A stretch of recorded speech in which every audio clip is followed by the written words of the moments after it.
Kauli hiyo imetolewa na kamishna mkuu wa TRA Yusuf Mwenda wakati akizungumza na watumishi wa kituo hicho katika ziara ya kikazi ya mwenyekiti wa bodi ya wakurugenzi, kamishna mkuu pamoja na viongozi wa mamlaka hiyo mkoani Mbeya kwa lengo la kukagua vituo vilivyoathirika na matukio ya uchaguzi mkuu. Kamishna Mwenda amesema serikali inatambua umuhimu wa kituo hicho katika shughuli za ukusanyaji mapato na biashara ya mipaka kati ya Tanzania na Malawi. Hivyo, hatua za ukarabati zitafanyika ili kurejesha huduma katika mazingira bora zaidi.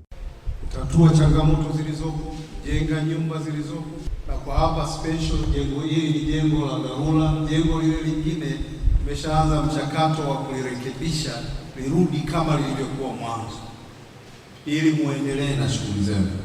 Kwa upande wake, mwenyekiti wa bodi ya wakurugenzi TRA Abbas Uledi amepongeza watumishi wa kituo hicho kwa kuendelea kutekeleza majukumu yao licha ya changamoto zilizotokea kufuatia uharibifu wa miundombinu.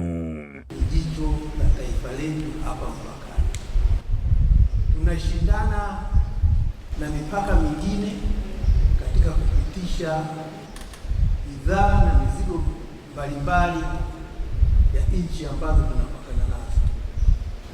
Kwa maana hiyo,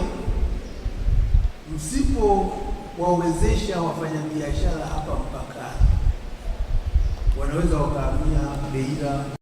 Awali akisoma taarifa ya kituo hicho, meneja wa TRA mkoa wa Mbeya, Musib Shaban, amesema kituo cha Kasumulu kimeendelea kufanya vizuri katika ukusanyaji wa mapato kwa kipindi cha miaka 5 licha ya changamoto mbalimbali ikiwemo uharibifu wa majengo ya kituo hicho. Aidha, ameeleza changamoto zinazoikabili ofisi hiyo pamoja na mahitaji muhimu yatakayohitajika ili kuongeza ufanisi wa kazi katika mpaka huo muhimu wa biashara. Kuanzia mwaka wa fedha 2021 mpaka 24/25 kituo cha huduma za pamoja mpakani Kasumulu kiliweza kukusanya jumla ya shilingi bilioni 126 kati ya lengo la kukusanya kiasi cha shilingi bilioni 124.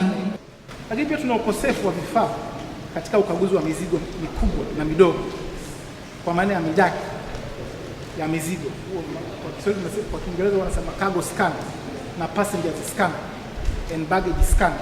Mashine ya kupakulia, kushushia mizigo kwa maana ya forklift, mizani ya kupima mizigo. Kumekuwa na ukosefu wa vifaa hivi wezeshi kwenye ukaguzi wa mizigo tunayohudumia katika kituo chetu. Kukosekana kwa sehemu ya ukaguzi wa mizigo, verification area. Kwa sasa kituo hiki hakina eneo maalum lenye kuwezesha ushushaji na upakiaji wa shehena kabla na baada ya ukaguzi.